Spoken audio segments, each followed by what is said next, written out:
تو شاعر کہتا ہے آقا،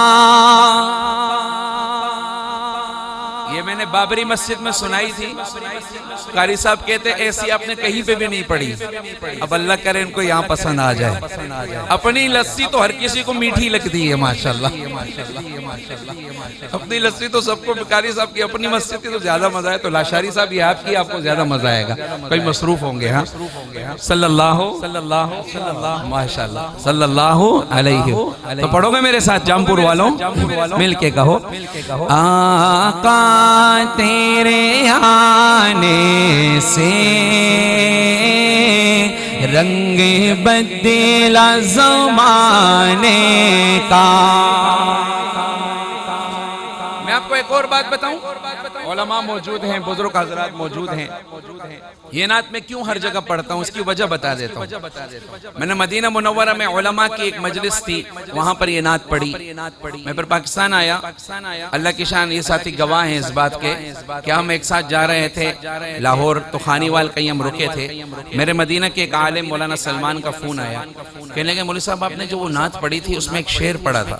میں نے کہا کہ تو علماء کی مجلس تھی، تو ایک عالم کو خواب میں اللہ کے نبی صلی اللہ علیہ وسلم کی زیارت ہوئی، تو ہمارے نبی نے فرمایا کہ انس کو بولو کہ اس شعر کو بار بار پڑھا کرے، تو میں اس وجہ سے اس نعت کو ہر جگہ پڑھتا ہوں، یہ میری مجبوری ہے، مجھے حکم ہے، تو آپ سنیں گے تو آپ کو بھی اجر ملے گا انشاءاللہ۔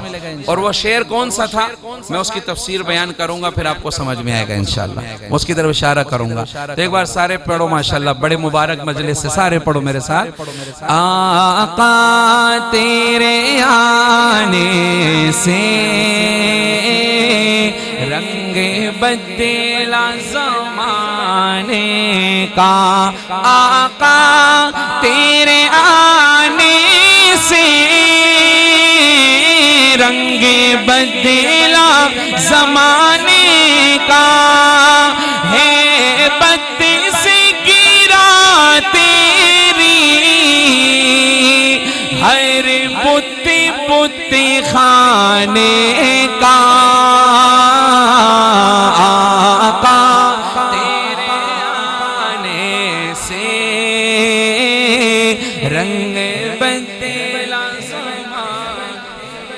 ماشاءاللہ۔ یہ جو سامنے بیٹھے ہو، جو باہر ہیں دیوار کے باہر، جو ہمیں نظر نہیں آ رہے، وہ بھی ہمارے ساتھ پڑھ لو۔ آقا تیرے آنے سے رنگ بدلا۔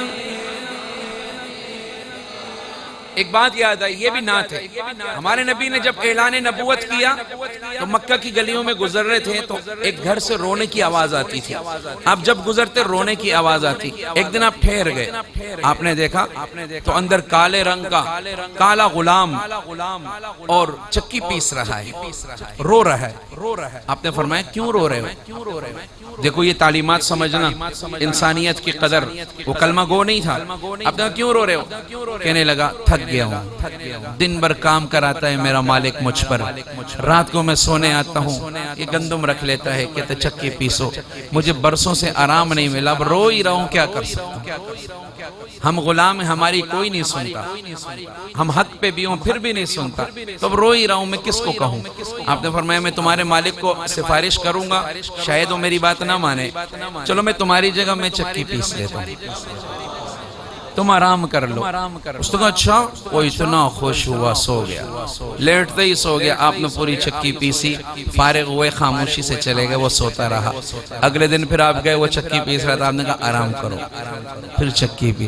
اگلے دن پھر گئے، کہا آرام کرو، پھر چکی پیس۔ یہ کوئی کلمہ گو تھا؟ تو میرے نبی کیوں خدمت کر رہا ہے؟ انسانیت کا احترام کہ اللہ نے اس کو بنایا ہے۔ یہ چیز جب دل میں آئے گی نا، سب کے لیے محبتیں آئیں گی، ہم پھر امتی بنیں گے۔ اگلے دن آپ گئے، اس نے روک دیا، کہا آپ ہو کون؟ ہماری تو کوئی سنتا نہیں ہے، ہم شور مچائیں، ہم حق پہ بھی ہوں، ہمیں کوئی گھاس نہیں ڈالتا، آخر آپ کون آ گئے جو میری ہر دن خدمت کر کے جاتے ہو، مجھے سکون پہنچاتے ہو؟ آپ نے فرمایا اچھا سنو، مکہ میں ایک آدمی ہے جس نے نبوت کا اعلان کیا، جانتے ہو اس کو؟ اس نے کہا ہاں، اس کا نام محمد ہے۔ میں جانتا ہوں، یوں کہا میں جانتا ہوں۔ آپ نے فرمایا وہ محمد میں ہی ہوں۔ صلی اللہ علیہ وسلم کہنے لگا اگر ہم پر کوئی مہربان ہو سکتے تو وہ نبی ہی ہو سکتے. زمانے نے دیکھا وہ کالا آدمی زمانے کی مصیبتیں مشکلاتوں کو طے کرتا کرتا کرتا ایک وقت آیا کہ آج ہم اس کو بلال حبشی کے نام سے یاد کرتے ہیں. اب سنو شاعر کیا کہتا ہے. تپتی ہوئی ریتوں پر پڑھے کلمہ بلال تیرا. کہو سبحان اللہ, گونج کے کہو سبحان اللہ. تپتی ہوئی ریتوں پر پڑھے کلمہ بلال تیرا, انداز میرا لائے تیرے ہر پروانے کا آقا, تیرے رنگ بدلا زمانے کا. آخر والے بھی آقا تیرے آنے سے رنگ, جس کو بھی ملا صدقہ حسنین کے نانا سے, جس کو بھی ملا صدقہ حسنین کے نانا سے, منگتا وہ بنا سائل سلطان زمانے کا آقا تیرے آنے سے رنگ بدلا. صلی اللہ. اب وہ شعر جس کے بارے میں مجھے سالم نے کہا کہ اللہ کے نبی نے کہا بار بار پڑھو, وہ شعر یہ ہے سننا. معراج کی رات اللہ نے جبریل کو بھیجا, جاؤ آج میرے محبوب کو لاؤ. جبریل آئے, ہمارے نبی آرام کر رہے تھے, سو رہے تھے. سوچا نیند سے کیسے اٹھاؤں, بے ادبی نہ ہو جائے, عاشق معشوق کا معاملہ ہے, گستاخی نہ ہو جائے. کہا یا اللہ آپ کا محبوب سو رہا ہے, سلام کر لوں آنکھ کھل جائے. کہا نہیں, نیند خراب ہو. یا اللہ تھوڑا ہلا دوں آنکھ کھل جائے, نہیں. کھٹکھٹا دوں آنکھ کھل جائے, نہیں, نیند خراب ہو. اب جبریل بھی پریشان کہ نیند سے کیسے اٹھاؤں, اللہ کے پاس لے جانا ہے, براق آیا ہوا ہے, براق آیا ہوا ہے, کیسے لے جاؤں. کہ یا اللہ مجھے طریقہ نہیں آ رہا نیند سے کیسے اٹھاؤں, تو جو ہے نیند سے کیسے اٹھاؤں. اللہ نے فرمایا جبریل میں نے تجھے بھیجا ہے, طریقہ بھی میں بتاتا ہوں. کہو نا صلی اللہ. اللہ نے فرمایا جبریل تو ایسے کر, تو چوم لے ماتھے پہ, آنکھ ناک کان ہونٹ گال کہاں کا سن, تو چوم لے طلبوں کو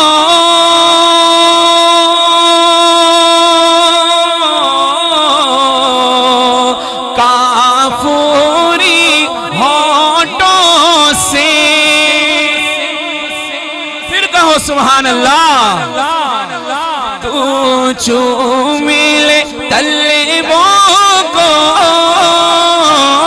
کافوری ہونٹوں سے, خود ربی نے سکھایا ہے انداز جگانے کا. آقا تیرے آنے سے رنگ بدلا زمانے کا. محبت سے گونج کے آقا تیرے آنے سے رنگ بدلا زمانے کا. صلی اللہ اور آخری شعر سناؤں؟ علماء موجود ہیں، ہاں ایک دفعہ پھر پڑھو، یہ تو جتنی بار سنو گے مزہ آئے گا۔ چلو ایک اور بات بھی سنا دوں۔ وہ جبریل کو کسی نے کہا بعد میں، تجھے تو حکم ملا تھا کافوری لب حضور کے تلووں سے جڑیں گے آنکھ کھل جائے گی، جبریل تجھے کیا ہو گیا تھا؟ تو پیچھے کیوں نہیں ہٹ رہا تھا؟ تیرے لب کیوں جوڑے رہ گئے اتنی دیر تک؟ تجھے کیا ہو گیا؟ جبریل کہنے لگے نہ جنت کی گلیوں میں دیکھا، مزہ جو محمد کے تلووں میں دیکھا۔ تو چومی لے تلووں کو کافوری ہونٹوں سے، خود رب نے سکھایا ہے انداز جگانے کا، آقا تیرے آنے سے۔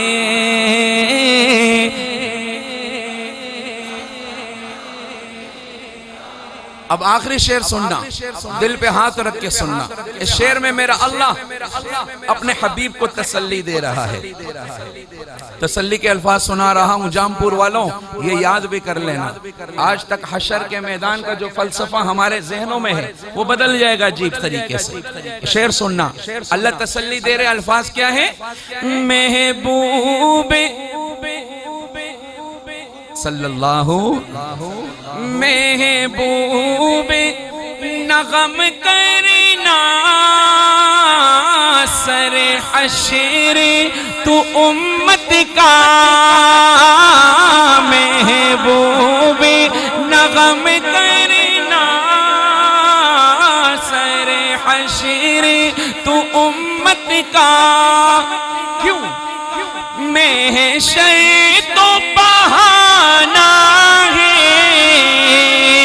تیری شان دکھانے کا۔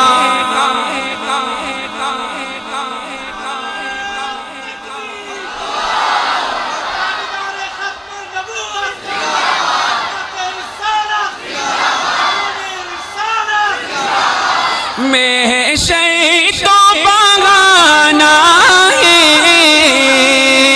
تیری شان دکھانے کا، آقا تیرے آنے سے رنگ بدلا زمانہ